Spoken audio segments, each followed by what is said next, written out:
àṣírí tẹ́ ẹ mọ̀ ẹ ò mọ̀ lónìí. Ẹ ò gbọ́n tí ìyá àbèjì sọ àti pé kí ni bàbá àbèjì gan-an fẹ́ sọ. Ẹ̀yin olólùfẹ́ mi, kó tó di pé ń sọ nǹkan kan, kó tó di pé ń fi nǹkan kan hàn yín, ẹ kọ́kọ́ gbọ́ díẹ̀ nínú tí ìyá àbèjì eyín Twins Love tó sọ níbi Bíọ́lá Adébáyọ̀ interview. Ẹ kọ́kọ́ gbọ́ náà, mò ń padà bọ̀. Kànnàkànnà ti ná mi ẹ̀gà báyìí, ìjà ti dé, ìjà ń bọ̀ pẹ̀lú ìyá àbèjì àti bàbá àbèjì.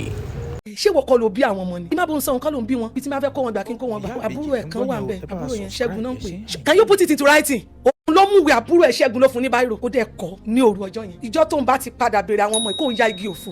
Mo dẹ̀ gbàwé. Ẹ gbàwé. Ó wà lọ́wọ́ mi bí mo ṣe jókòó yìí. Ẹ kọ́kọ́ ka n tí ó ní bàbá àbèjì tó kọ sínú ìwé. Ẹ pọ́ọ̀sì fídíò náà, ẹ farabalẹ̀ ka ìwé náà. Ìwé náà wọ́n kọ ní ọdún 2023. Ẹ pọ́ọ̀sì ẹ̀ dáadáa, ẹ kà á. Ṣé ẹ ti ka ìwé náà tán? Tí a bá ka ìwé náà, ìwé tí ìyá àbèjì tó ní bàbá àbèjì kọ lọ́dún 2022 tó fi ní òun kọ́ lòun bí àwọn àbèjì eyín Twins Love. Tẹ́ ẹ bá gbàgbé, níbi ọdún méjì àbí mẹ́ta sẹ́yìn, BBC ó interview ìyá àbèjì tó dá họ̀wọ̀họ̀ sílẹ̀ eyín níkànnì ayélujára tí bàbá àbèjì náà jáde.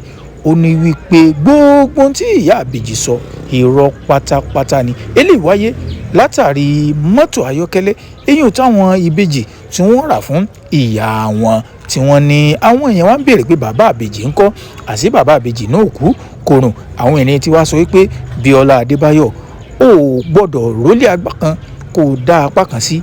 A fẹ́ rí bàbá àbèjì náà lórí ètò kó wá sọ nípa lẹ́tà eléyìí tí ìyá àbèjì tó fi hàn wá gédégbé báyìí. Ẹgbọ́n yín olólùfẹ́ mi, tó bá jẹ́ ìgbà àkọ́kọ́ ẹ jọ̀ọ́ ẹ bá tẹ subscribe button. Kí ni èrò tiyín lórí lẹ́tà náà? Ẹ drop comment.